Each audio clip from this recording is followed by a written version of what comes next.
All right, what's going on, guys? This is Rob, and we are wrapping up Invincible Volume 16, Family Ties. And this one we basically follow up, or really kind of pick up with the new Invincible, kind of continue on with the new Invincible, right? Zandale, right? This guy's pretty cool. But the whole thing behind this is, as you guys know, he's kind of picking up for Mark while Mark's incapacitated due to the Scourge virus. And he really kind of operates at a distance because obviously if Invincible suddenly became black, people would ask questions. And so Zandale's idea was like, I'll stay far enough away that they can see the costume colors, but they can't see my skin color. And so in effect, they'll know or at least believe they're still getting Invincible Mark as opposed to a different guy. Because remember, that was the biggest issue people had, that where you had Invincible Incorporated and different heroes were being sent in on behalf of Mark to deal with various threats, that people were essentially asking for refunds because what they paid for was Mark. They didn't pay for anything else. I mean, at the end of the day, you'd think that what they were paying for was to have their problem solved, right? I mean, if I need to hire an attorney, it doesn't really matter to me that I don't get the guy on the sign. What matters to me is that they do their job and that I basically get what I need in terms of winning my case, whatever the case happens to be. So the thing about this is you basically got like The Walking Dread, which is obviously like Robert Kirkman kind of, doing a play on his own comic, The Walking Dead. I mean, this guy's not a big deal. He's like tearing up some big Transformers or whatever, and then gets pummeled by Zandale, and that's basically it. That's not really important. The important thing here is when we switch over to Freddie Mercury. And I still got to say, it's a little weird to call him Freddie Mercury, but apparently you guys love it, so we're just going to keep on calling him Freddie Mercury.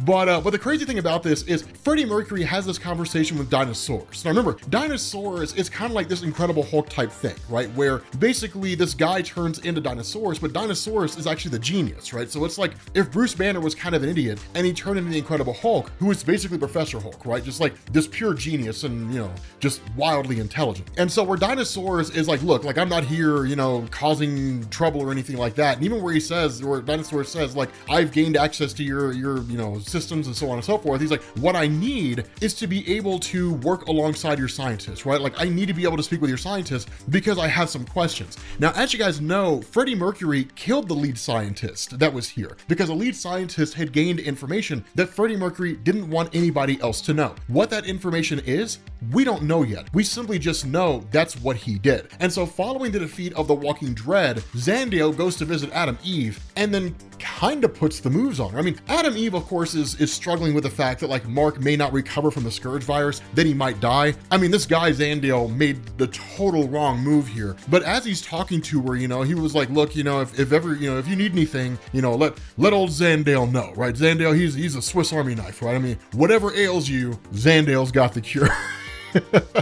Not in so many words, but you kind of see what's happening, right? He's like, I can stay here and keep you company if you want. And that's when she's kind of like, are you trying to have sex with me? He's like, no. I mean, unless you want to, it's terrible, right? That Zandale is telling a woman who's struggling with the fact that her husband might die, if she needs a little physical relief, that he's there for her. Of course, when Adam Eve tells him get out of here, you end up switching back over to Thragg. And this is where Freddie Mercury basically spills the beans to a degree. Now, he doesn't say it on the nose, but we can figure it out pretty easily, right? Like he says, I'm told that the period of time where you can pass on the Scourge virus to others has passed. All this time, we've been studying you, the virus, your DNA. All this hard work has proven unnecessary. You're going to survive. It is rare for one as young as you to be able to fend off the Scourge virus naturally. This is something that has stumped my scientists, but I know why. Of course you will survive the virus. Failing to do so would betray your bloodline. For thousands of years, I have acted as Grand Regent, charged with the task of locating the lost son of Argol, placing him on the throne of Viltrum. Your father,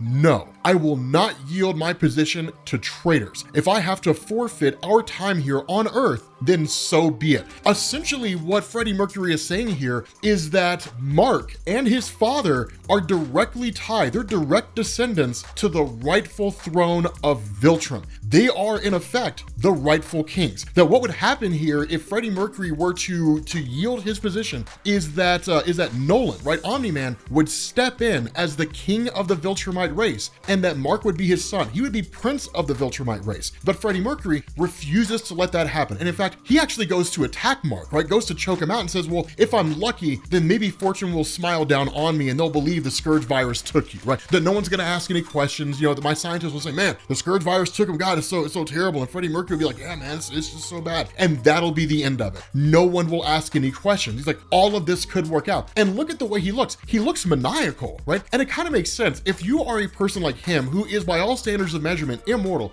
and for thousands of years you have held a position of power, and then like that, the position of power comes into question, you would be very, very disinclined to give that up, right? You would be like, no, like I'm not going to give up my position of power. That sure, I mean, it sounds like it'd be a nice idea to say, of course I will, right? It's the right thing to do. It's fair, right? But like, who cares about fair? There's only winners and losers. That's all there ever is. And so because of this, he goes in to basically take out Mark. Now in the middle of that, he's interrupted by Dinosaurus, who immediately attacks him. But as we know, Dinosaurus has nothing on Freddie Mercury. And in fact, he destroys his hand in the process. And that's one of the things where Freddie Mercury is like, I'm suspecting this didn't really go the way that you thought it would, right? That like you're realizing just now how stupid it was for you to do what it was that you were doing. Now, the thing about this, and this is what makes Dinosaurus so cool, this guy's always got contingencies, and his contingencies have contingencies, right? This guy is always prepared. And so what he says here is he says, your home planet Viltrum was destroyed. All that history lost forever. I would imagine that there must be a great many items of tremendous value aboard this ship, the last vessel of the Viltrumite Empire. It was unwise to give me complete access to your files. I've learned a lot over the last few hours, enough to know that you don't want anything bad to happen to this ship. And where Freddie Mercury immediately begins to pick up on what it is this guy's doing, essentially blackmail, the response to Dinosaurus is, I've been able to pinpoint a few key areas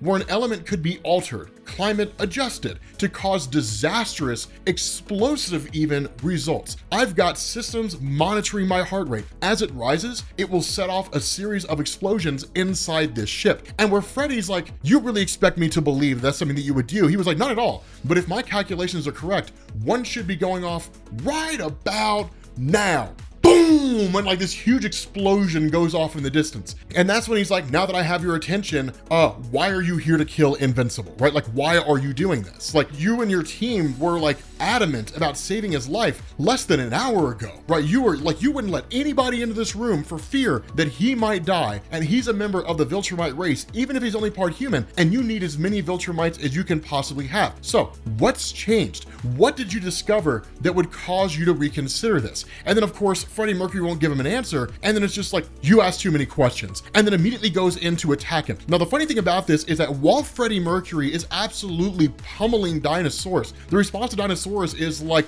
I warned you, like, do not do this. Like, I warned you that as my heartbeat elevates, these explosions will start going off, and all these different explosions are going off in different locations. But this is something that I want you to notice here, right? That where Dinosaurus goes to basically bite Freddie Mercury and his teeth just shatter all over the place, and Freddie Mercury basically rips his mouth in half, that the reason why this is happening, that where Freddie Mercury has an absolute allegiance to the Viltrumite race, seemingly before anything else, and that he would never let anything get in the way of the Viltrumite race, the reality of this, and really what's going on here, is him maintaining his role as the leader of the Viltrumite race now supersedes everything else. That because they are essentially immortal, while I would not say his stance is now coming from the perspective that like hanging on to these trinkets and baubles, it's really just reminiscing and really holding on to a bygone age, that in reality, they can always rebuild. They can always find a way to bring that part of their history back. That it's not the end of things if this whole ship gets destroyed. That yes, it would suck, and yes, it'd be really harsh on them, but what's more important than that is maintaining his power, maintaining his control. And so ultimately, overcoming Dinosaurus, basically Freddie Mercury takes off to eliminate whatever these little bombs happen to be, now that the heartbeat of Dinosaurus is essentially dropping off. And so in the moment when Freddie Mercury's absent, Dinosaurus snatches up Mark and then takes off out of there in an escape ship as fast as they possibly can. The crazy thing about this is that at an undisclosed location, which is one of the secret bases of Dinosaurus, that it just comes crashing down. And in the process, Mark basically wakes up. But when he gets up and he looks out, he looks what appears to be